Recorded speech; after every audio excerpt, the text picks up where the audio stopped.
Good evening, everybody who's here in Glasgow, because this is the time of the year where everybody should be in Glasgow. There's no good morning, there's no good afternoon. We are here in the green room at Glasgow, as I mentioned. Lairdy, you want to tell them what we're doing? Right, so we're going to kind of call this episode the Midway Massive, right? Stolen it off the Lions tour, by the way. But Why is that? because they've done the midweek massive. Oh, So yeah, we're doing right. the Midway Massive, right between Friday and Saturday. So, long story cut short, we're here with Kerr, Mcquillan and Stevey, Creighton. Thanks very much for giving us your valuable time. Obviously, you're going to be kind of thinking about bigger things in the next 24 hours. Let's get this right off pat, right? How did today go for you for the MSRs on you go, Kerr? It was good. Fairly happy with everything today. There was no disasters, good runs, nothing went wrong. So all in all, a good day. Right? That's what you want to hear? That's what you want to hear. Stephen? Steve? Yeah, Nice. pretty similar. You always feel like you probably could play a little bit better sometimes. Some things that you expect not to go so well inside go well, and the stuff that's been great all year you feel a little bit of shakiness in it. But generally, I think it was a medley. I really enjoyed the medley today, I have to say. So, yeah. Because I was going to say that everybody generically says they're really happy with their musical performance, and obviously we're trying to get this out like kind of the more afternoon. So I can appreciate why people are guarded when they get asked, how did you go the day? Because obviously, if you say the wrong thing or you kind of give the wrong impression, sometimes it can let the guard down and maybe it could influence the way maybe people rethink about your performance. So I totally get that everybody's going to say, by and large, it was a good performance. But talking about performances, right, and what you've done before in the past, what have you done in the past that you've thought, that was really poor and it'll never happen again in regards to your performances, especially at the Worlds? So is there anything that you've done in the recent years that you thought, I really shouldn't have done that? That's something that personally will not happen again. We made a drum pop in 2024 when we played at the Worlds, so I'm always conscious about that. We've rechanged a lot of heads recently just to make sure and avoid that kind of situation happening again. Touch wood. Still got another day to go. But no, in general, it's the processes are kind of similar. You do the same thing. We play at 4 majors before this, so you're in your processes. You know what works, you know what doesn't work. You've had a lot of performances up until this point, so yeah, today was pretty easy. It was pretty relaxed and composed, so yeah, all good. Yeah. Stephen? Pretty much the same. What could you do? What have I done in the past that I could do better now? Is that sort of the question you're looking for? Yeah, well, it might not be necessary. It might not be relevant. You know what I mean? Kerr's was obviously, you could say it's a quirk of fate. You know what I mean? That Yeah. it could happen to anybody. So it's not really systemic that he's done that didn't warrant a good performance. That's my point. Do you know what I mean? So I wouldn't want you to kind of sit there thinking I need to come up with an answer that was poor. It's just maybe so. Like for instance, at the lower level, which is not your level, I've done things in the past, right, that I think, was it worth the risk? Normally it would be involved with kind of players that you think, you know, aren't really up to scratch, and you've let it slide in the hope that you get the kind of one performance off them. But that, Yeah, good point. We've had over the years guys who have. I went in, especially on the morning, knowing that I was going to take them out because of just to tighten things up and clear that all risk reward. But you just get out the drums and you start playing, and they just go up a level, and it's like you feel like, no, I can't do this. They don't deserve to be put out at the moment, and give them that opportunity. It's really difficult. It's to drop somebody nowadays, especially when they've put the commitment and the work in all over the year, and maybe years for some of them, and to turn up just to be selfish on the day of awards and take them out because they haven't really been performing in the last couple of weeks.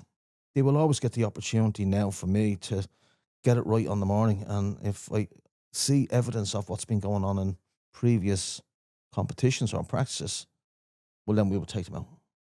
put them out of the misery in the sense of they're probably feeling the pressure themselves and would probably want me to take them out because they're feeling that bit of pressure.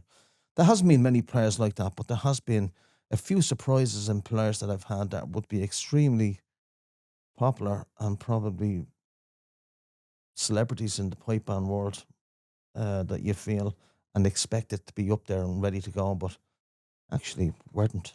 It's the guys who've been at practice twice a week, every week. The average player that nobody really knows is solid as rock every time. So, Kerr, sorry, I've got a similar view in that. I try to any players that are not going to play, we try to do it prior to the event, because what tends to happen on the day, and this has happened in the past, where you get there and things are going really well and you think you're not going to play them, but then it's really hard to end up taking them out because they just go up a standard and then. But so that has happened. So I try and get all that done beforehand. So you're going there with a team, and that's a team, and that's settled. And if there is anything wrong, you give people the chance on the day to get it right, and it all seems to come together. From my own experience last year, and my leg was just shaking uncontrollably when we first got into our practice. You ever find that you'll have people in competitions all year doing fine, and then maybe it's just the pressure of the worlds, or is that something you come across? I've not tend to have any players in the core that suffered too badly from that. I suppose if it did, they'd own up themselves to just say, look, I'm not feeling this year. Everyone's thinking about the greater good of the team. So yeah, I've not had that yet, but we'll see. You know that obviously you're both well-oiled machines. I'm saying professional guys, they're not paid, right? But obviously a level of professionalism when they're coming to your core to turn up to play. See, for like obviously today, I'm going to think about like timelines. So when we was first on, like crossing the line, and how these work, obviously I would imagine you work back for that timeline. So let's say 12 o'clock noon, you're playing.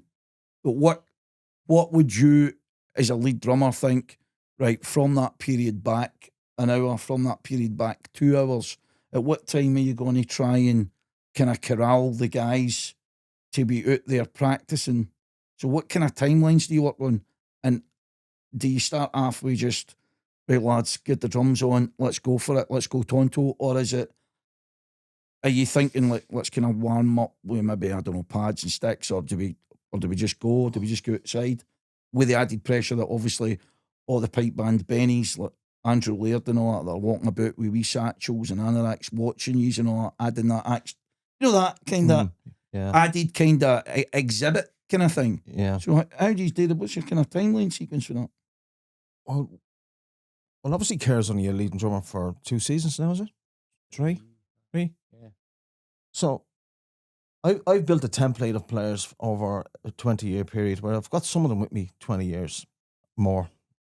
And you get to know their habits and how to get the best out of them. And then when you bring in a couple of new players, it takes a couple of years for that to settle down. We used to always try and get up there early, get the drums out and go hee-haw. I've learned over the years that we don't really come down to practice anymore. We come down to just play. Mhm. And sometimes you can overplay. I've seen Kerr, when he first took over the core, getting down before everybody else and going through your rips. And that's because he's not sure of what the reaction is going to be, some of these players sometimes. And that comes with an experience as a leading drummer, getting to know your players, their habits, how long it takes them to reach the peak that they need to be before you win. We meet 2 hours before every competition, no matter what, and dressed ready to go 2 hours before. But that doesn't mean you're going to pick the drums up and put them on when you get there. You get the drums out, let a bit of air on them, go and have a coffee, get yourself a bottle of water, make sure you don't eat any shit food, make sure you eat a bit of fruit, get the guys to hydrate themselves properly. Generally, if you can just pick the drums up and you play through one of the sets, it's pretty good. The drums down. Don't overdo it. You don't want your best performance to be out under the trees or out in the middle of the park. You want it right in that circle. So Yeah, I think it depends on the individuals you have as well. You've got to know all your players inside out. Some people need time to warm up. Some people need less time. So the way that works best for us is we'll meet 3 hours before, but the first hour I'll allow people to do whatever they need to do. So there's some people that are on the pad themselves for half an hour, do what they need to do. Some people go for a coffee and get themselves ready to go. So that first hour is just kind of people doing what they need to do. Then 2 hours before we'll get the drums out, make sure all the bottom heads, all the top heads, everything's the same, all the tuning's the same. We'll have a hit. And then we'll play with the pipers during their warm up when they're not tuning anything, so we can get a few runs at things. We'll then split off again, and then we'll meet back just before we get on. So it's kind of try and keep it simple for everyone to understand and follow the exact same time every week. So that's what's ended up working for us. Sound. It's just that one of the things where I guess that's the difference between grade 1, top end grade 2, and then there's I find that you normally find in the lower grades an element of kind of panic or an element of kind of, anxiety, anxious. Somebody once said to me before, or used the word anxious. I can understand that, and I think that the difference is obviously if you're giving yourself a 2 hour buffer, let's say a 2 hour buffer, that I always find that as you go down the grades, there's that almost people trying to kind of squeeze the last bit of kind of last efforts into it, so they're kind of more ad hoc and less kind of this is it, up, down, you know what I mean, and that sort of format. But no, that's fine. I mean, it's evident the way that he's performed during the day that it is quite a kind of right, let's go, and it's a kind of relaxed buzz. I think that's the difference. I think that's the massive difference between obviously top end bands and then obviously bands that are kind of in development. That it's the kind of general presence of kind of calmness, But one of the things that he's used that are different is obviously drums, right? So Kerr obviously and Dante, and that's the split in Dante Premier. How much effort, and this is a mad question, but I want you to think about this. How much effort do you think that really in reality, with the solid professional guys that you've got, how much does it really matter what drums you use? Is there a flexibility with that, i.e., I mean, yous have got, and Dante, I would imagine you're quite happy with them. Yous are currently using Premiers, I believe. I mean, how much do you really think that the drums matter versus what you bring to the drum? Does that make sense? As they say, a bad workman blames his tools. So how much out of the whole package, how much do you personally hang on the actual drum?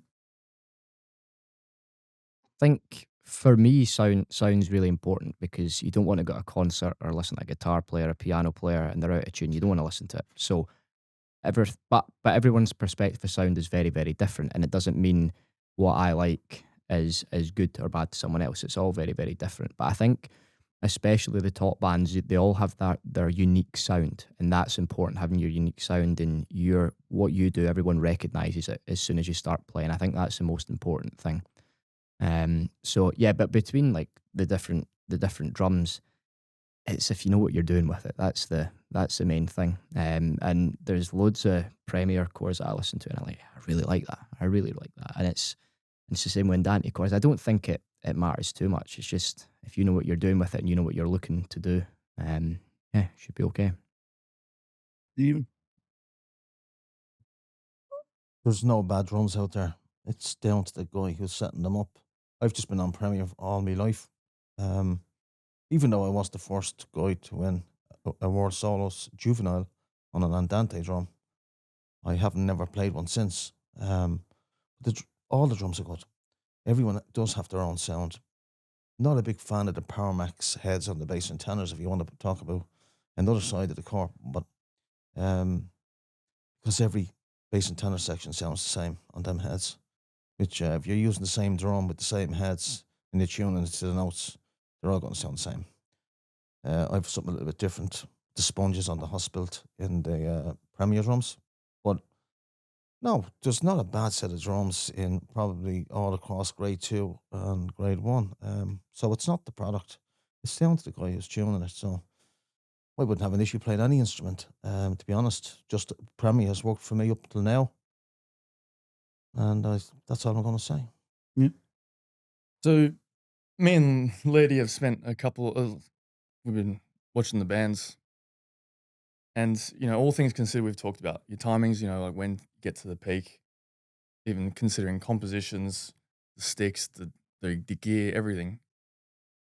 What is there's this kind of mystical pizzazz that these grade 1 bands like yourselves playing that you guys have. But what is that? So if you were to write out a formula and someone was to follow it, could they still achieve that? We've noticed this, right? When every core, right? I'm going to put this right here, right? Every core, right, in grade 1, right, they're all top, right? And I wouldn't get a game, right? So it's not that I'm saying that everybody's got any issues, right? But what I have noticed is, like, we use this word, and it's not the right word, industry, right?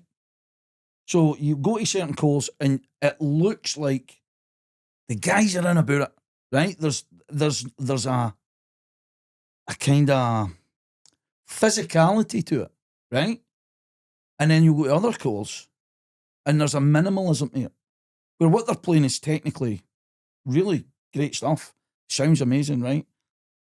But in a weird sort of way, it's almost like the difference between somebody looking like they're really enjoying it and somebody that's being like mechanical about it. Does that make sense? So from a spectator point of view, you might not know much about drumming, or you might not know very much about the sound, but you go, the guys are smoking, man. They're blowing my socks off. They're in the zone, right? Now, are you conscious of that? Because I think the two of you are quite larger than life characters when you are performing, and I don't mean that in a negative sense. I think you can see that you are both performing physically. Some tend to be less performative, right? But we think that there's a definite nuance difference. Do you think that helps you, or do you think that can you accept that what we're trying to explain is a truth or a fact or a reality for people watching it? Or you can just keep it a secret. Well, there's 3 things I think about when, if you listen to the top grade 1 bands, and it's about technicality, tonality, musicality. So those are the 3 things you're kind of in control of. So tonality, the drum sound, that's up to you as a lead drummer or whoever your team is setting them. Technicality, the players you've got, the scores you're playing, and then musicality, the way you're composing with the melodies and stuff. So that's 3 things that you can control straight away. But then you need a team that's invested. You need a team that's right up for it and is all going for that same goal. So you look at the bands today in grade 1 that are all going to try and win the Worlds, and there's a lot of bands that are trying to do that in grade 1. They're all in it. They're all in it together, and they all get that same goal, and everyone's super, super hungry to do it. So I think there's that extra edge with those top bands that everyone just wants to do it, because you're right, there's so many good cores and good leading drummers that can compose and set a sound and do all that. That's really important. They're the basics. But yeah, you need that extra edge. And I think a lot of that comes down to leadership as well. You look at the top bands, the leading drummers and pipe majors are there for a reason, and they're all really, really good at what they do. They have that extra edge about them as well. Were you talking about between the, say, our 2 cores, that there's a difference between? No, not so much, right? This is what I'm saying is when you watch the drummers, right, from the back, it looks, even though other drum corps are performing exceptionally well, and I'm using the word properly, exceptionally well, but you watch other drum corps, and what you'll notice or be magnetised to is the performance, actually, the physicality that they're doing, the movement, the energy. And they seem to be, and sometimes I think that's almost like an X factor. Some people could say, I don't check the neck at him. I hate the way he moves and all that. He's bouncing about like this, Right, so you get all that part. Yeah. But then I think from just like looking at it for the back, you go, these guys are industrious. They look busy. They look like they're into it. They look like, do you know what I mean? So I suppose there's a difference between watching somebody play a guitar, like, I don't know, I hate Metallica, right? But so watch Metallica, and then you watch somebody like Sepultura, and they're giving it everything they've got, kind of thing. So same kind of vein of music for me, but Do you understand what I mean? So Yeah. it provides that kind of But Kerr has a really exciting, energetic young core, young lads they all look fairly fit, and they all look like when they're playing, they look like they're really enjoying themselves. I'm not going to do that at my age. You joking me? I used to do a lot of things, moving about and enjoying the music when I was younger, and playing dynamics and playing big. I still play not big flam every now and then, but that's a style that even for Kerr that he's developing there's a bit of a change happening in drumming and approach on drumming, which I have to give him credit for here today, just on the podcast, because there was an institution in Balcall about how they played scores over the years, and people always thought, because he was a pupil of Tom Brown's, that he was going to carry that torch on that style, and he hasn't. He has his own style. And I think that no matter what people like it or dislike it, he has developed his own style, and I think that is a credit to him. And he's got a very young core. The secret now for him is to keep that core together for at least 5 years and let them develop things naturally instead of them trying to please him all the time by the way they're playing. And he will hopefully make good friends with these guys and spend a lot more time with them over the next 5 years. But for me, from a style, I did never jump around like that. I couldn't. I was never, maybe when I was about 17 or 18, but that's a long, long time ago. I actually tried to keep the core as confident looking as a core without having that movement. But I do demand a little bit of movement in strut space and jigs so that they can create that visual look that they're actually feeling the pulse of the band as they're playing. Because we watched yous up at the... I loved, by the way, just a quick one for him that's watching, it's a piper, by the way. I loved you sticking it to the man at the piping centre. Obviously, Stevey quite enjoyed being the MC and all that, and he says it would be good if it was the National Piping Centre and Drumming Centre. That was a lovely wee touch there. But, and you heard us screaming in the background. But the core up there, I thought it had an energy. That's what I'm saying. You can sense the energy and sense the movement. Well, the energy comes from rehearsal. Perfect rehearsals, hard work. When you stand there, you've no fear. And the confidence will come right out at you. There's nobody hiding. Everyone's contributing, and everyone knows what way we want it to sound. And when they stand out in front of an audience, they're going to give it even more, because they're going to put out in front of everybody what they've been rehearsing 3 or 4 hours every day for the last how long. So they're not going to waste that opportunity. So the grade 1 bands, they don't go up. We arrived up there last week, 2 days ago, wherever it was. We took the drums out of the box and walked on stage. There's no warm-ups. No pressure. I said, lads, I'm not coming up here an hour before to take pads out and start practicing. If you don't know it now, you'll never know it. The boy says, yeah, we know. It's grand. Went on stage. There was no issue. And that's what I mean. We don't go to even band practice at home. We talk about coming to the band hall to play. You do your practice at home. That's the level you're at. And he'd be the same.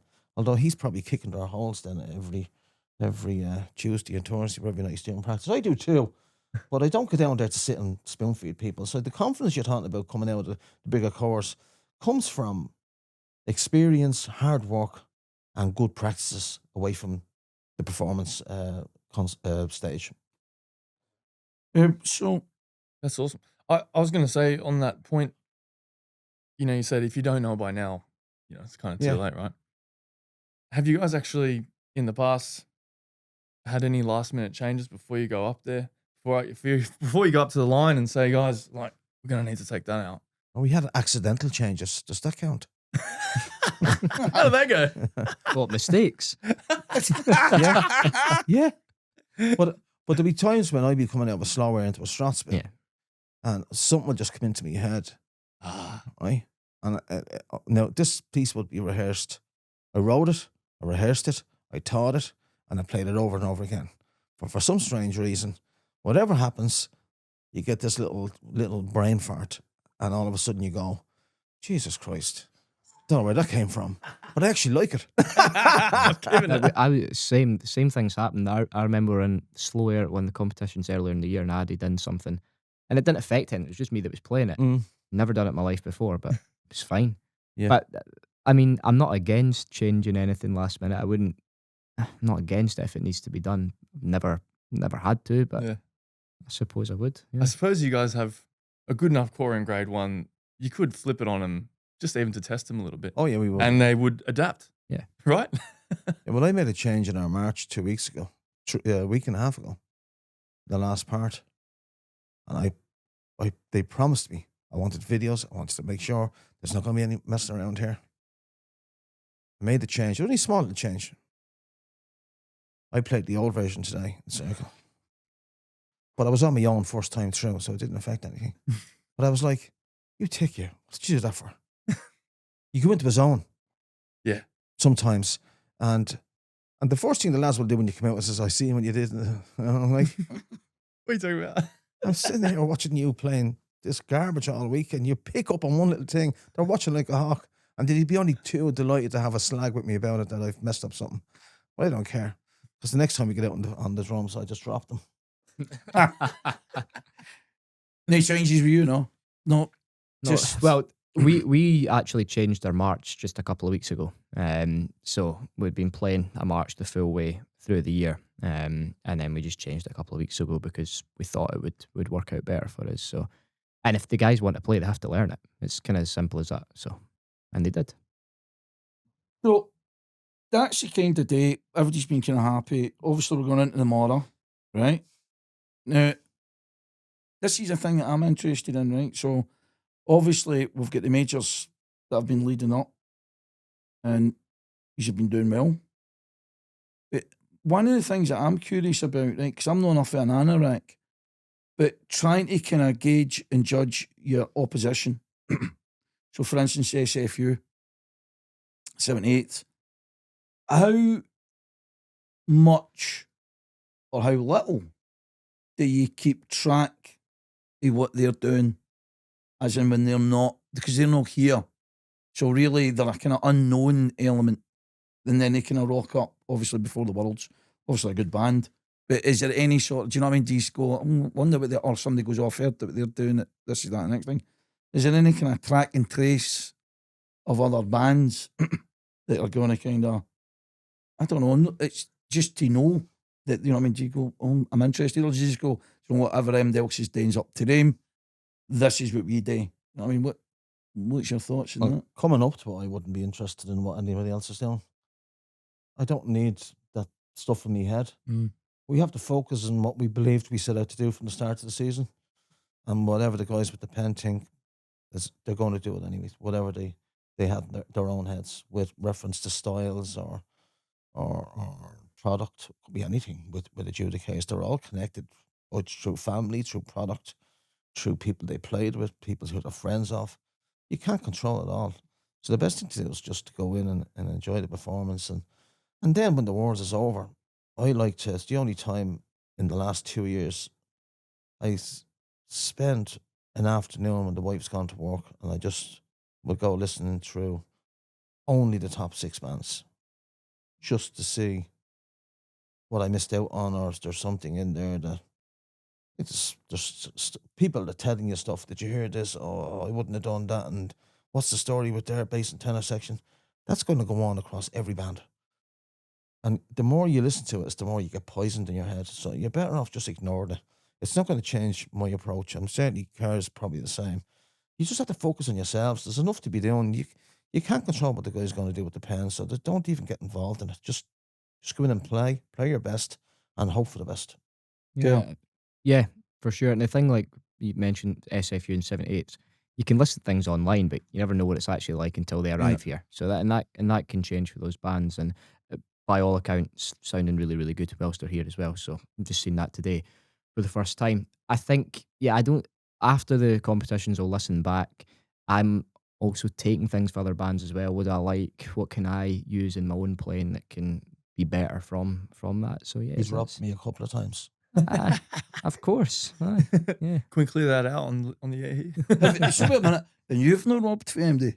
Never in my life. Every stroke's been an original. Every stroke I Stephen play. Creighton. Well, Stephen Creighton owns backsticking. Invented mum and daddies. That's no. what he's saying. Invented parradiddles. I was the Parradiddles. first one to use backsticking in the last 20 years, going into a jig. And I got a phone call about a day later from a George I won't name. asked me why I did it, because he was judging a grade 3 band the day after in the competition. And he said the grade 3 band was doing backsticking in their Strathspey. He says, you're only setting out a bad Look what you've done. identity of Yeah. what you should be doing. I said, well, I didn't do it to show that we could do backsticking. It was part of the performance. It was the impact of the top hand to the bottom hand using the butt end of the stick. I didn't ask the bands to go out and sure, to half the grade 4 bands are going around now trying to put lots of material in the bass and tenor sections because they're watching all the grade 1 bands. I should think they should put a cap on tenor drummers in lower grade bands and not to let them play any more than 3 tenor drummers, to be honest with you. That's my honest opinion. It's not good development. Yeah, well, that is true, because what you have to realise is grade 1 bands doing these little things, it's for a reason. It's always for a reason. So backsticking, for example, stuff we're doing in the medleys because it's on the bottom hand, so you're trying to create a deeper sound, etc., etc. Whereas maybe another band interprets that you're just doing backsticking for the sake of it, and they put it in a Strathspey. That's a little bit different. So I mean, I know that. Look, let's be fair. People will be like, "Oh, I don't like it. It's a gimmick or whatever." You know what I mean? But I totally get what he's done in the slow air and all that. The kind of the rope tension. Somebody said something. I said, "No, I kind of get the atmosphere of it." Do you know what I mean? The kind of that kind of like almost like a kind of rope tension drum sound. Kind of getting it that vibe. I I think don't. the spectators and the fans, and you're trying to inspire the next generation of music. Yeah. There's no harm in trying those things, and like they're expecting us to go and do that because of the level we're at. So Jim Kilpatrick come up with blowing air into a tenor drum and one of his melodies We've down done the a show about that. That was the Emperor Wears No Clothes. Surely to God, man. That's like product placement, innit? I mean, come on. I mean, I'm not being funny, right? I remember seeing it and I went, nah, that's not a real thing. And by the way, it died as quick as it came out. It's coming back. It's still coming back. I don't know, but I think I genuinely thought when I seen it, I thought, nah. I don't.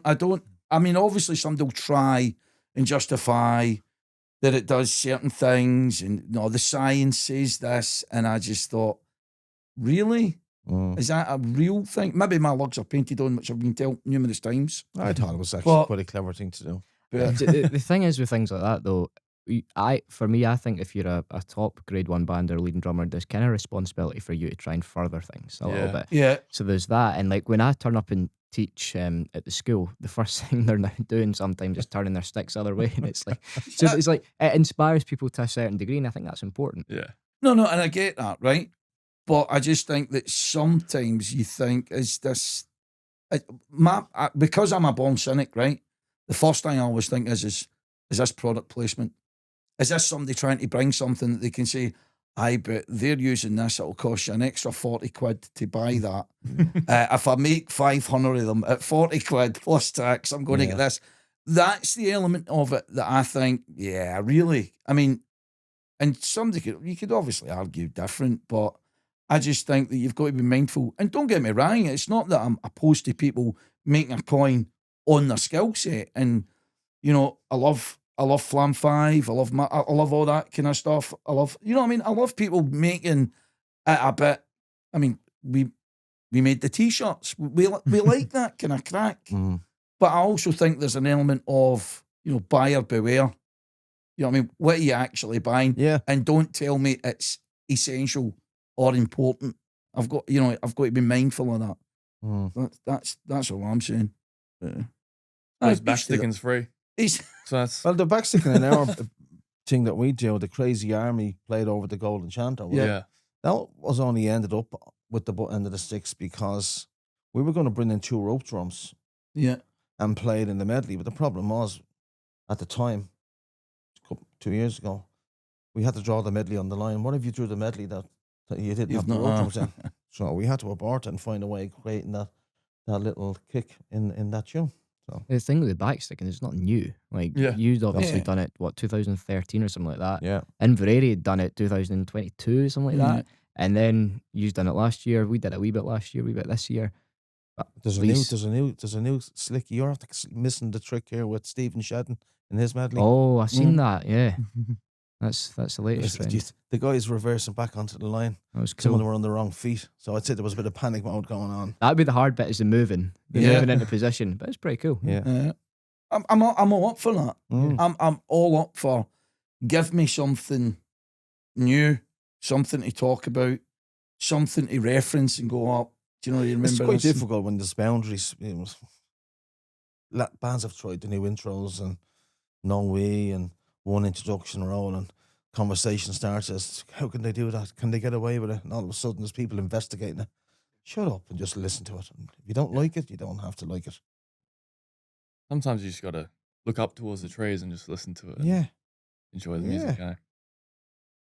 Right, before we start all falling asleep at looking at trees, right? Moving on to the more. You showing me your right, so basically the Mora, big one. Give me a kind of prediction for the Mora. Obviously, yous are going to be winning, or yous are going to be winning. But what kind of who are you looking at? Top 3, top 4. To be honest with you, there's probably 5 contenders, I think, and it depends on which one of those bands avoids 3 or 4, 5s or 6, 5th or 6th places. Yeah, and I even think among the cores, it's going to be a mixed bag of 1, 1, 3, 5, 2, 2, 3, 4. You're going to get a mixed bag of. It's whoever can avoid the 5s and the 6s. I think is going to. That'll be your top 3 bands, and it depends on how small the number is at the top. Yeah. Whether you can catch them or not. So I'm not going to give you a band because it wouldn't be fair. But I hope the band that wins it deserves it. all right, okay. It's between 5 bands, I think. I think it's between 5 bands, and I think it could be any order. I think it could be any one of those 5 bands tomorrow. Yeah. What's your prediction after day one? No. I'm sitting on the fence because I keep going round different calls and I keep watching people, and I'll say, I really like them. SFU, I can't write them off. No. Can I write yourselves off? You have done well. So you've got a lot of staying quality. I called you a stalking horse. Can I write your good selves off either? And every band's got top quality, and I know that we're trying to get this out tomorrow, round shortly or soon before the results are out. And of course, Field Marshal. And I think in shots I've done, I love their medley, and I love what they're doing at the front end. So there's all this bag of mix, and I keep going around different bands, and I couldn't pick them. I wouldn't like. In fact, I wouldn't like to pick them, not because I'm worried about somebody going. Did you just say that we weren't going to get it, or they would get it? I think it would be foolhardy because ultimately, when we're talking about this level of excellence, we're talking about a level of flavour. We're talking about a moment, a fleeting moment, and when people are competing, and whether they bring that kind of energy. I mean, Inveraray, what a band, do you know what I mean? What a core. Great band, and I'm thinking to myself, it's on the day. It's on the day, and I'm not calling it. I wouldn't be surprised if the band that wins MSR tomorrow or today was 5th in the medley. Like, you couldn't... Yeah. The whole thing is going to come down to the 4 runs. You know something. If anyone knows something... Speed dial. Listen, the last podcast, he says that he's got all the contacts and everyone goes to him. So he's the one. Whoa. He's the one there. He's the man. By the way, listen, he talks that much, he hangs himself. Well, if anyone knows, it's him. He's the only man I know that answers his own questions. That's harsh. That's harsh. But it's true. You got to let us know in the comments what you think about Andrew's questioning. Finishing up then, right? Because we all know we want to go to our beds and get a good sleep before tomorrow. Jelly beans tomorrow. You all right, aye? You're fine, big man? Yeah. Because obviously, post-Worlds, right? After tomorrow, what is it? Back to bed, couple of Horlicks? Or do you go out, celebrate your core, regardless of what happened? Or after what happens, i.e. maybe know the prediction or the place that you wanted, is it Debbie Downer, everybody kind of just kind of, you know what, see you next week at the band hall kind of thing? What's the general general kind of scheme of manoeuvre? Well, for me, last year, I generally would win or lose, go out and have a bite to eat and have a few drinks and forget about it. Try and forget about it the next day. I told you the story about cutting me grass sometimes. Yeah. But the problem I had last year, the band not getting into the top 6 after a disastrous piping errors. That was not piping, but just bad luck. We had a lot of bad luck last year with players leaving and getting sick and moving, and we had a pretty shitty season that way. But I didn't go outside my accommodation that night. When I got up the next morning, I went for breakfast. I went up to the park bar and I had a pint or two, and I jumped in a taxi and I went to the airport. Fair enough. Just had to get back on the horse, move on. Same, celebrate Saturday, Sunday, and then forget about things for a week or so, back to work, and then get going at some point again. But solos. Solos, well, that's the thing, yeah. Well, it's the Yeah, solos. that's But that's a different episode. All right. This is the Midway Massive episode, not the solos episode. Aye. But hopefully, right, whatever happens tomorrow, guys, I wish you the best of luck. But Thanks, more man. than that, I'd really like to thank you for taking the time out, because it's a big deal. I know we don't make any money on this, and we can't use any kind of reward for it. But thanks very much, genuinely, for taking the time out and sharing your opinion views. Very welcome. all good. no Thanks for bother. having us. Do you guys have any words for your bands, support, anything like that before we go? Support for each other. None at all. if that's what you want to do. If that's what you, if that's what you have to do. We all want the best band to win. That's the only thing we want. Yeah. So And I think either way, there's going to be disappointments. yeah, Because some bands might have won one section and had a good second half. Maybe tomorrow they'll have maybe a great MSR, and then something will happen in the medley. And there's always going to be. You just hope, you're praying that when the results called out, that we weren't penalised for that one little performance in that specific part of the medley. But sometimes that's what they're waiting on. At that level, it's food for adjudicators. They just waiting on it so they can separate these great bands, unfortunately. On All that right, guys. Yeah, on that final note, thanks very much. Thank you very much. Drumheads, thanks for tuning in. Stephen, Kerr, thanks so much for coming. Cheers, thanks, bye. Good You're luck. welcome. cheers. Thank you.